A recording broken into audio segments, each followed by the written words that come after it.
Kepada Dewan Penguji yang kami hormati, kami persilakan duduk di kursi penguji.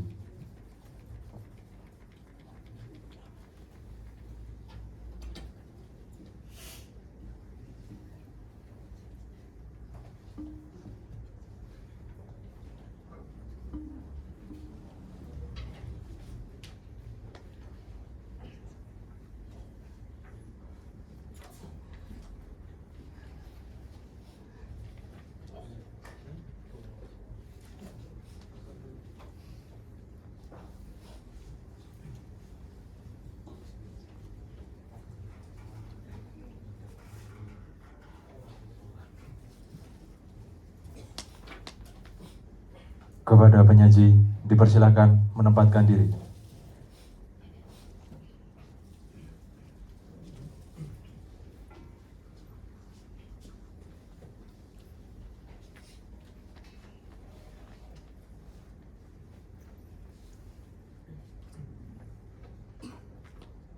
Dewan Penguji yang kami hormati, ujian kelayakan mahasiswa jurusan Pedalangan, Program Studi Seni Pedalangan, Fakultas Seni Pertunjukan, Institut Seni Indonesia Surakarta, dengan penyaji Saudara Raditya Seblak Pampirat Jagat, nomor induk mahasiswa 221231035, yang akan menyajikan Pakliran Padat dengan lakon Sesangganing Darmo.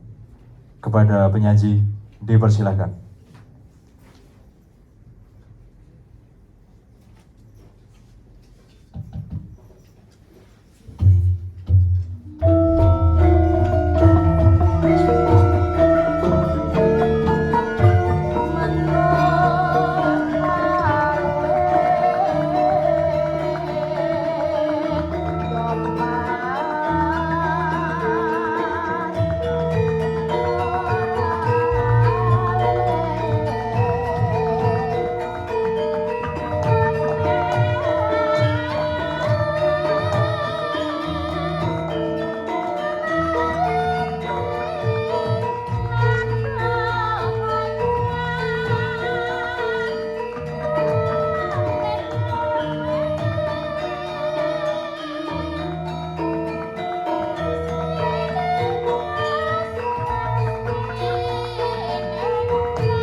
Narasoma,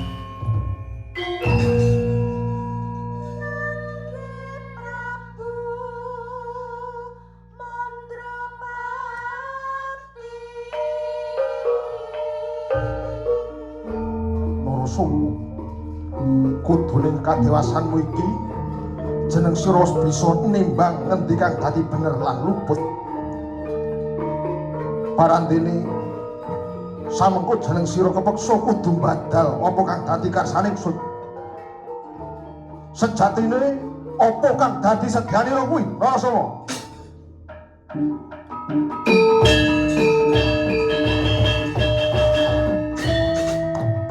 Duh Jawoto, apa kang dadi palang sedane Narasoma bakal gak raja kami tatep tekad.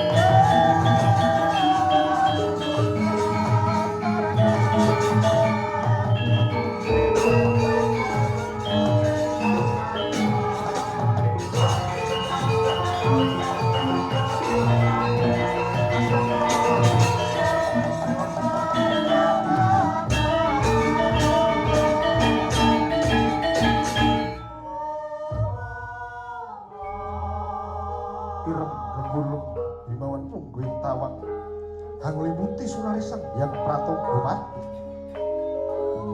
ambang bareng swasana esmu nyemukang lagya ketaman emeng anenggih Raden Narasoma kang menggalih duping ngawulingani atur ingkang rama kang beneh lawan pangangkairi Sang Narasoma tambuh-tambuh jroning mardaya Risang Narasoma gagami kahanan ingkang nemahi dening Risang Narasoma. Tambuh-tambuh ing panangan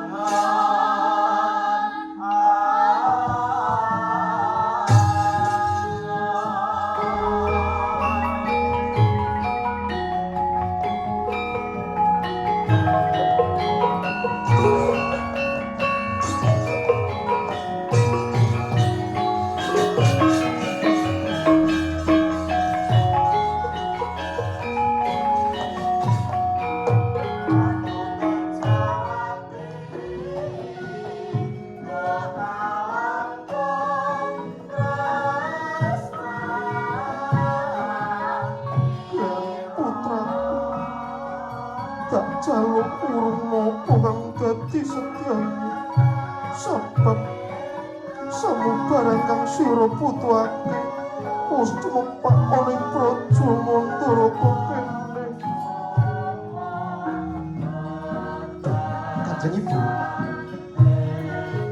sedya kula punika sampun kula antepi lair terus ing Batos.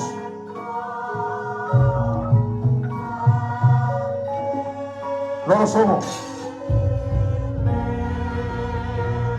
anggonmu gegolang kawruh ana sajroning kraton kuwi dak rasa wis luwih saka cukup.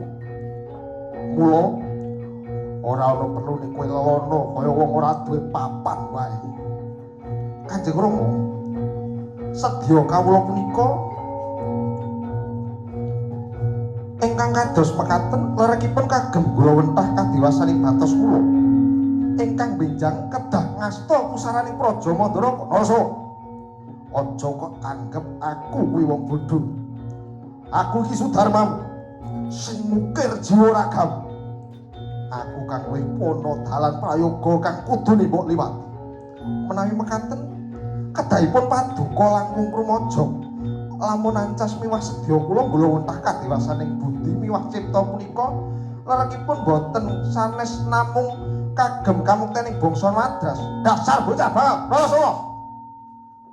Sisan gawe becik minggato saka Praja Mandaraka.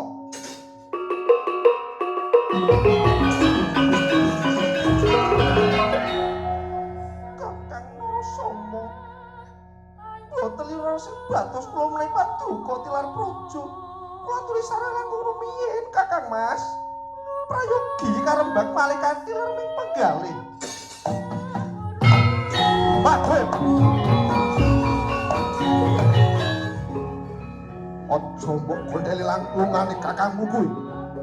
Dasar bocah wani karo untu. apa sira uga nedya nulat lakune Kakang Wuku.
Sirna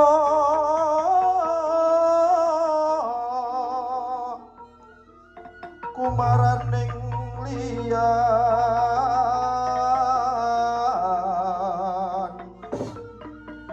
Sang Raden kawula ngaturaken sembah pangabekti mugi konjo ing sahandhap paduka wonten wigatos menapa dene Sang Raden rawuh wonten padesan menika. Iya, tak tampa nanging kawene ngono para kawula Mandaraka. Sejatine aku wis dudu salah sawijining santana awit aku bakal ngumbara ngupadi jatining diri anut marang krenteking batinku. Menawi paduka tilar saking Praja Mandaraka, banjur Mandaraka kados pundi Raden? Tak jaluk aja wasumelan. Aku bakal mulyake Praja Mandaraka kanthi caraku dhewe. Ron mawur kadupinganing kukira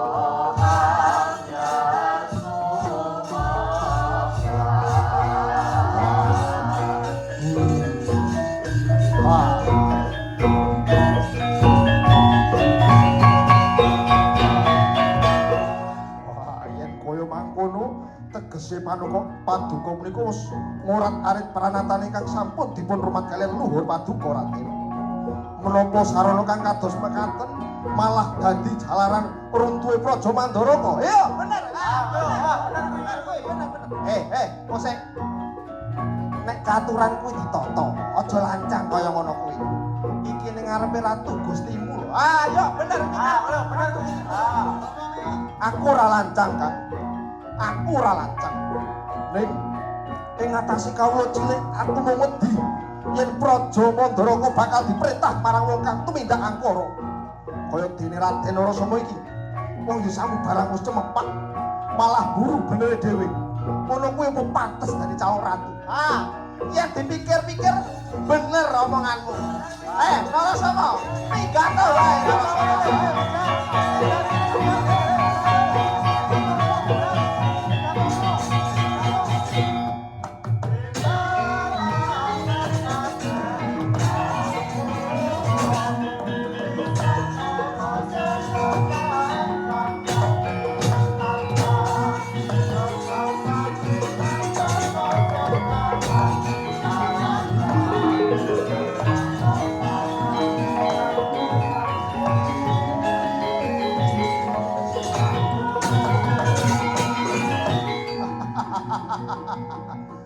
Yo iki sing tak karepake. Bakal saya ringkih kakuwatane Praja Mandoraka. Kahanan iki bakal dadi aturing Ratu Gustiku ing Sela Prawata.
pawartane anggon nira ngupadi sisip sembiring Praja Mandoraka.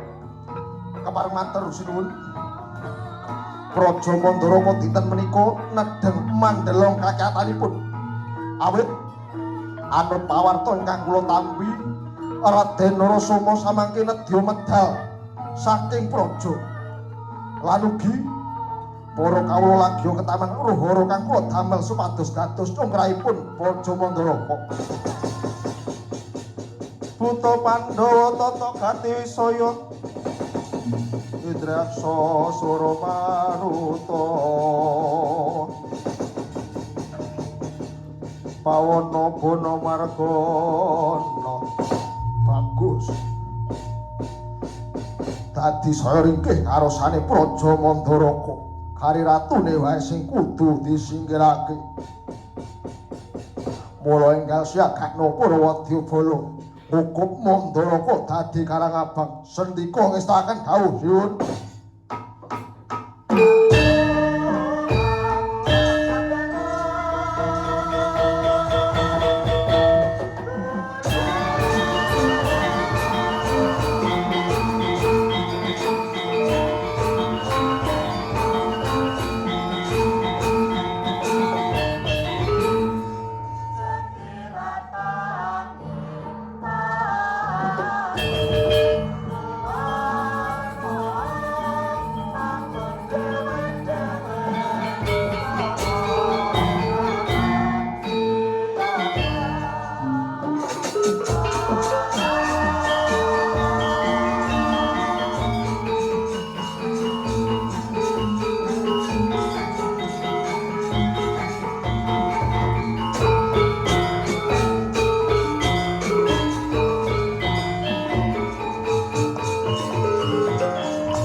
Astra Krama.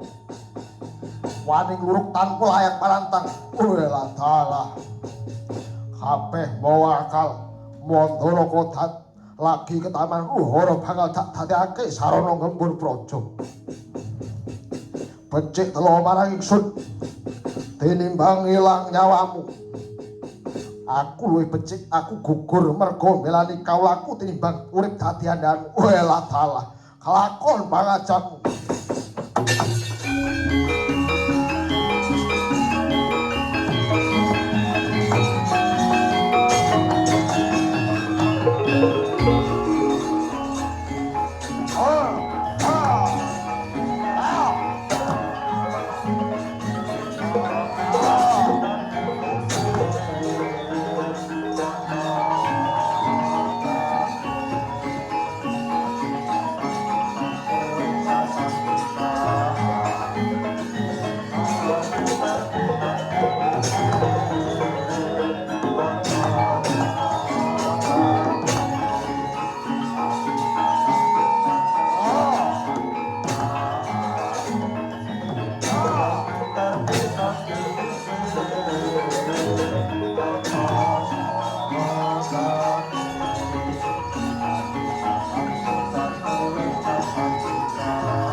Anggun nganti aku ngupati mendrane Kanjeng Rama Panuwun. Iya Bayu, sawetara jalan kang tempuh durung nuju ketemu kelawan lungane bapak. Mula to Bayu, tak jaluk aja nganti gawe dukane bapak. Kaya lapal wae kelawan slagane bapak yen pinuju duka, kaya ngene mesti bingungne wong. Wis. Candha Birawa, ayo enggal nututke laku wae.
Narasoma. Becik urung nanggonmu ngumbara kang tanpa ana dunungku. Kowe kuwi wis ora dipercaya marang kawula. Uga sudarmamu becike bali omeng Mandaraka. Aja Narasoma. Lakumu wis bener. Tumindak sabar. Kowe bakal antuk pepadang.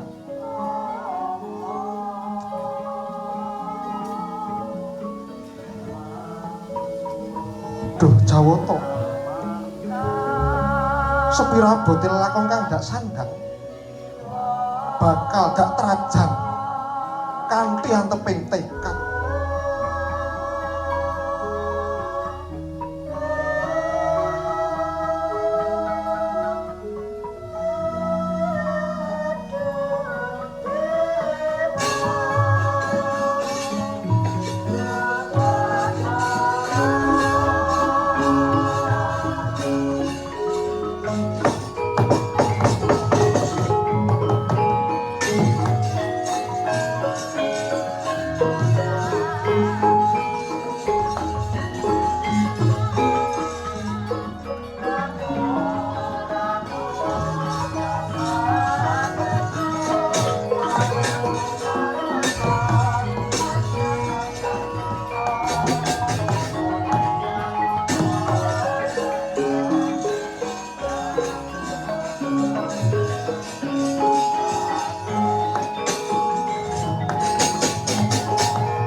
Tetep tidem prabawaning ratri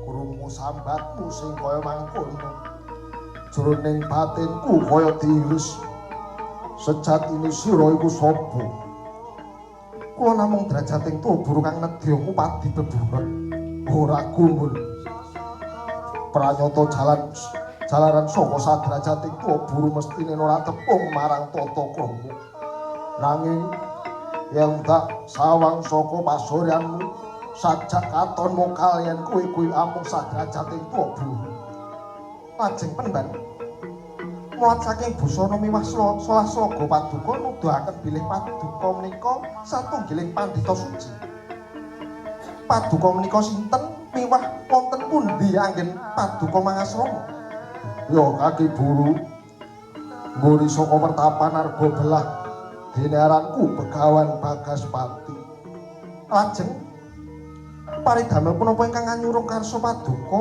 dumunung sanadyan samadyaning wana punika uluhanono kaya ngenabote njubahake rasa minangka wong tuwa sawetara wektu putraku kang ana pertapan wis tumeka dewasa salim raing lara kang kapilut dening genining asmara rena pantaraning wengi anggone ngumbara sajroning lamunan mulih enggal kagarwa dening sawijining priya duh sangadi menawi saking pamanggih kula sampun jamak lumrahipun sawijining putra ingkang sampun tumeka dewasa nyuwun kawangku dening priya nanging sajak durung tega sajroning rasaku isining pengangen-angen mung rasa sujana alamun sawanci-wanci putriku kudu jinatu krama dening priya kang tumindak nista monggo panjanggane wong tuwa mung murih kang putra pinengku dening priya kang bisa dadi jalaran anempuh urip mulya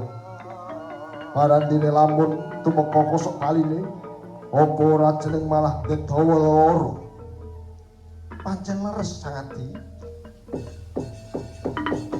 nanging kedahipun paduka minangka jejering tiyang sepuh kedah jejeraken kawicaksanan sing kepriye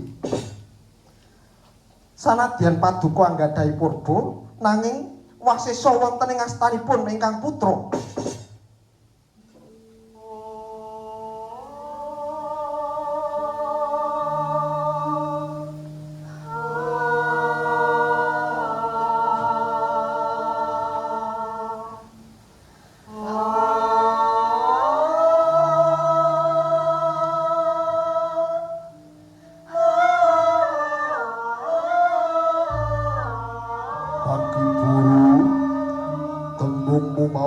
Namung saklimah prayata bisa gawe getering rasaku.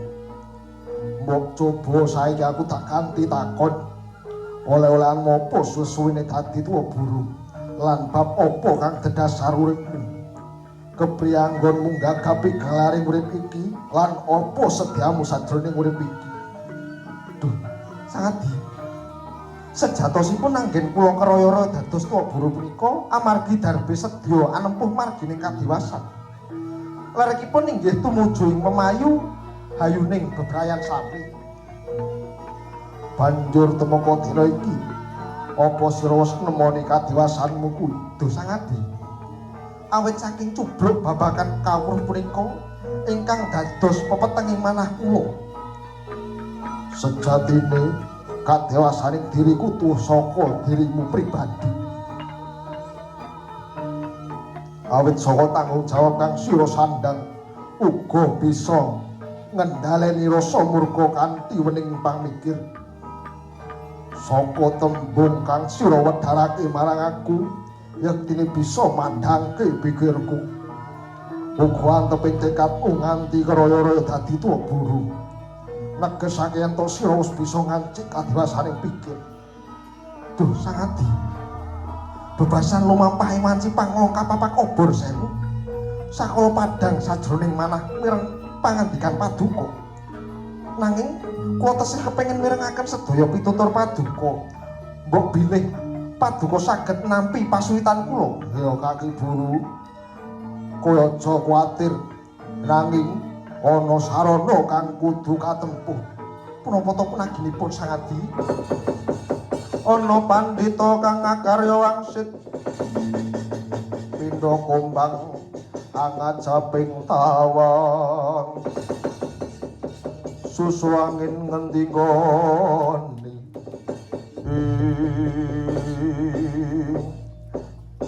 tak kira anakku wadon sendang Pujawati mesti ngupadi anggonku sawetara mendra. Mula papaken lakune nanging kang dadi piwekasku yen si Pujawati ku dikanthi dening kemayaning Sung Candha Birawa kang arupa buta bajang. Samengko lamun kowe kaplosora dening Candha Birawa aja pisan-pisan kok ladeni. Sabab pangapesane si Candha Birawa munu mapan ana sajroning rasa sabar lan narimu.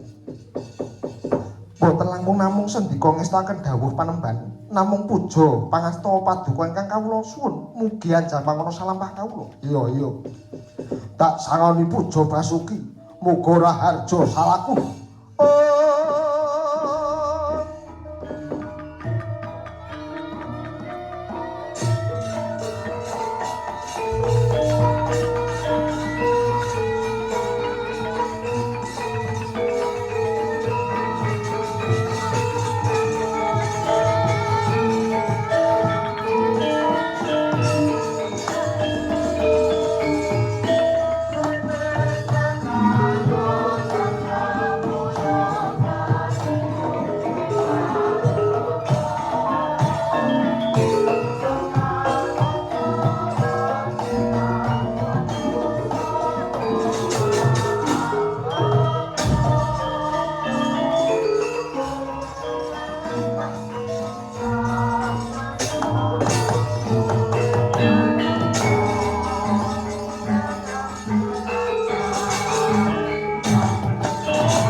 asmara marang risang katirate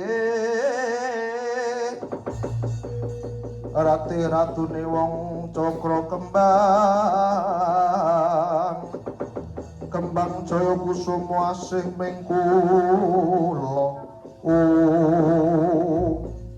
Mbak Yu iki durung temuka panane malah aku kalau kowe kepaksa ngandhek lakuku sabab cinegat dening bocah iki Candra Birawa aku wedi Mbak Yu aja dadi pikirmu Kisana apa kang dadi alanmu dene wani ngandhek lakuku aku cantrik saka arga belah dene sediaku nganti ngandhek lakumu kekarone sabab kautus dening Rama Panemban Bagaspati supaya nganti baline Endang Pujawati menyang arga belah Candra Birawa aja dadi pepalang lakuku bocah mentas meguru anyar kemakine ora jamak dikepala minggato aja ngalangi dalanku lamun tetep dadi pepalang kelakon dak gawe pengelam-elam kowe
Candra Birawa apa dene Pujawati aja dadi atimu sabab kaki buru kang ngandhek lakumu iki aku kang mrentahake Kanjeng Rama ingkang putra nyuwun sakarsa paduka mugi kersa ngluberaken pangaksami awit sedaya pangarti kawula ingkang nguciwaken batos paduka wis nok aja dadi atimu pun bapa uga mangerteni sepira gedhene kuciwamu sabab kinunjara aluning asmara malah kepara dak sengguh bab iki muga bisa dadi jalaran anggonmu mecaki kadewasanmu hayo anakku kekarone uga kowe kaki buru age padha kanthi lakuku bali menyang arga belah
lan jebul putraku kesengsem malang kaki buru.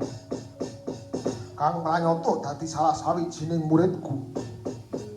Kaki buru, apa sira uga nduweni rasa kang cundhuk kelawan anakku Pujawati? Duh, Rama Panembahan, sejatosipun kula ugi boten badhe manginten bilih kula hanggadhahi raos kesengsem dening ingkang putra pun Pujawati. Nini, apa sira uga nduweni rasa kang padha kelawan si Kaki Buru? Kasinggihan mekaten Bapa Panembahan. Bela dalah. Jebul elok temen lakon dina iki. Yen pancen kowe kakarone wis duweni rasa seneng, aku mung bisane rumaja kalawan sedyanira kekarone. Nanging mengko dhisik saka ucapmu kowe mau sajak saya gedhekake rasa sujanaku marang kowe.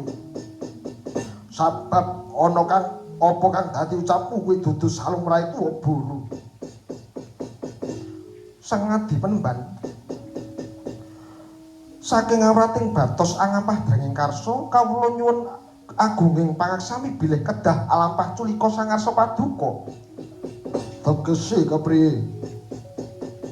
Kawula nyuwun agunging pangaksami paduka Rama Panembahan. Kawula pun Pangeran Pati Negara Mandaraka akekasih Raden Narasoma. Kagiat risang kapirangu nangkul kinempit kempit dosang retnaning bawana yogi tukang walang ati. Aduh Raden, dikepara malah kawula ingkang kawruh ngaturaken agunging pangaksami bilih salamining paduka Raden kegulang kawruh wonten arga belah mriki. Kirang anggen kula munyugata rawuh paduka Raden. Aduh Sang Adi Panembahan, dikepara datan kirang sawiji punapa ingkang Sang Adi Panembahan sawetawis sampun kalangkung dangu anggen kawula anilar praja. Bebasan anilar jabang abang satepining jurang rinten pantaraning dalu tansah sasaran jroning batos kula anilar waluyaning praja. Mila samangki daya-daya kawula nyuwun pamit badhe wangsul wonten ing Kedaton Mandaraka. Menawi mekaten kepareng dika datan sanes ingkang bapa namung saged njurungaken pamuji mugi kasembatan sedya paduka. Mugi tansah manggih basuki. Kepareng kawula nyuwun pamit Bapa.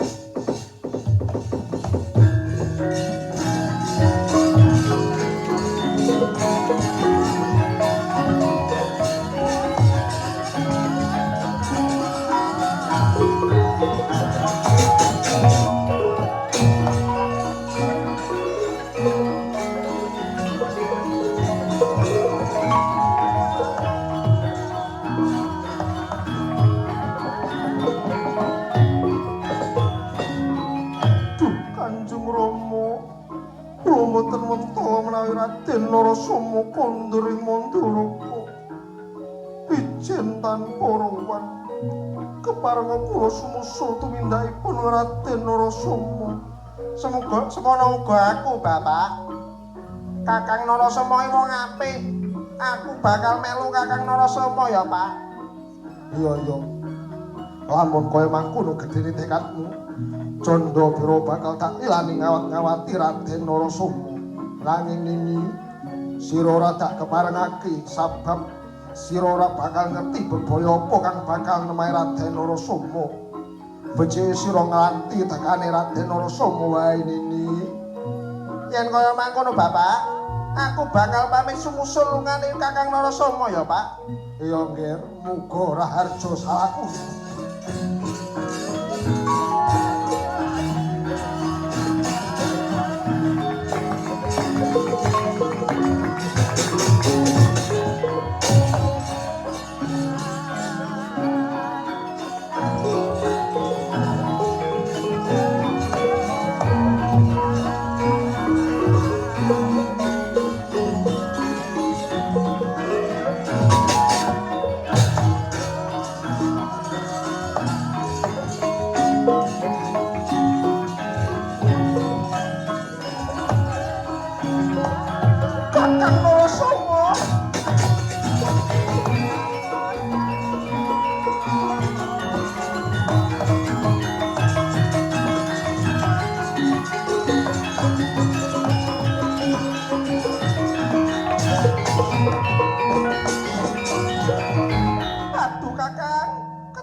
tanpa daya. Ora kakek karo malang aku.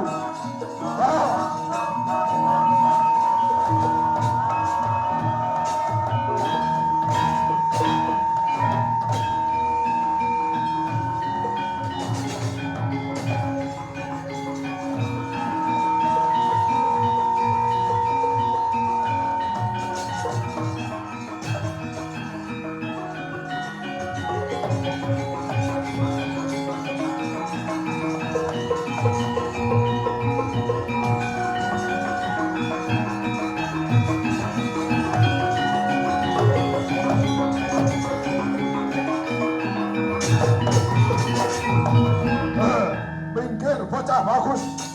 Wani-wani nang pilih marang Karmo Biro. Apa kowe Narasoma? Dasar para nyata. Ya aku kang bakal dadi jalaran patimu. Ora usah kakean gulem. Ketokno budi kasantosanmu. Gigit sing pengapit pedhot jagalmu.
Ger ora somo jebul sing bisa melantasi perkara iki mung sira.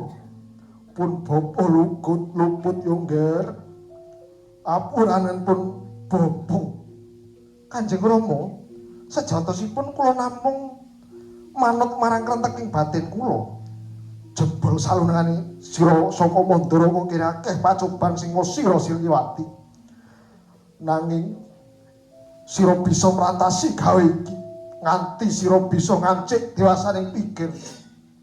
Wasana hamba panggelar carita.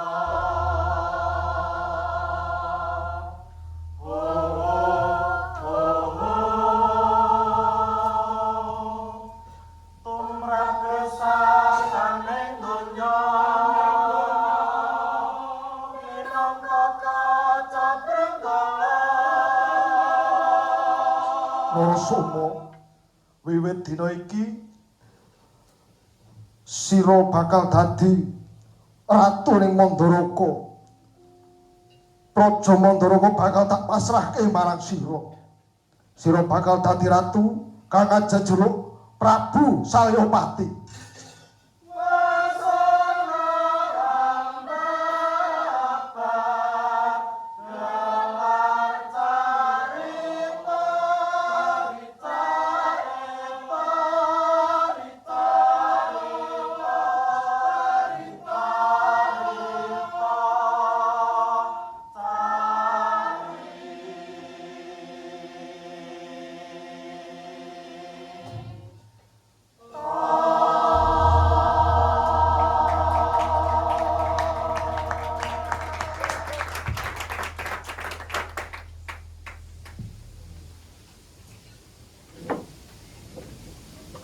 Demikian tadi sajian dari saudara Raditya sebelah Pampirat Jagat yang sudah menyajikan Pakliran Padat dengan lakon Sesangganing Tarmo. Kepada penyaji dipersilahkan meninggalkan tempat.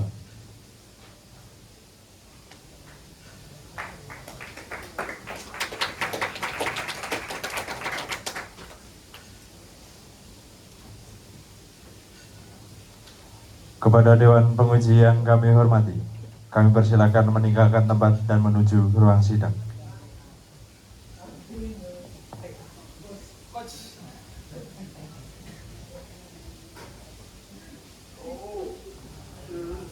Kepada pendukung sajian, dipersilakan meninggalkan tempat.